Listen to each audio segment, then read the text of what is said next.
समस्त भाई और भौणी मानक मोर नमस्कार। दर्शक बंधु आपण देखंतु ओडिशार हो कि देश रे दैनिक खबर गुड़िक केमी प्रकाश पाऊँच कौटी हत्या होची तो कौटी बलात्कार होची तो कौटी ये नाना प्रकार कथा आप शुणुवे। तो दर्शक बंधु आपण एवं निकटरे ढेंकानाल वुमेन्स कॉलेज रे जड़े छात्री को आपन देखिए कि बलात्कार करा जाए कि ताकू ड्रेस विहीन सब भाव फिंगा एक जंगल रे।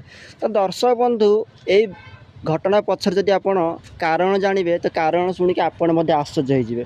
देखुन दर्शक बंधु कह जाए कथार कि केबे गोटे हाथ में ताली बाजेनि अर्थात दुईटी हाथ ही ताली बाजी थाए। तो ठीक से भाई घटनाटी घटी।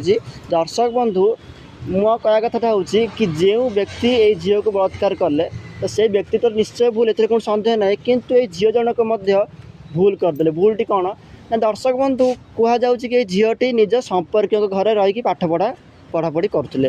तो यही समय कौन है ना से झीलटी +2 फास्ट इयर समय ही प्रेम करने आरंभ कला एक अजाणा युवक को।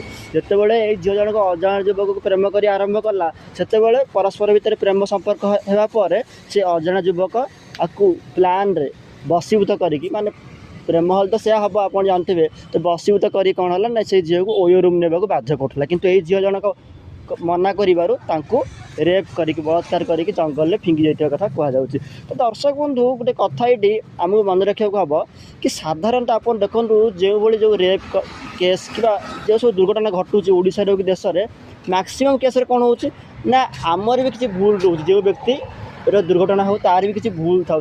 कारण जमी मुझे कहली दी हाथ में ताली बाजे गोटे हाथ के ताली बाजबनी।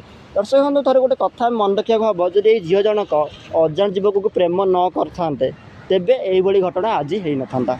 आपण देखु यही झील जनकर माँ केमी दुखर सह कांदुचती ये कांद शुणिले जेकोसी लोक दुखरे तार हृदय फाटी कौन सन्देह ना। देखु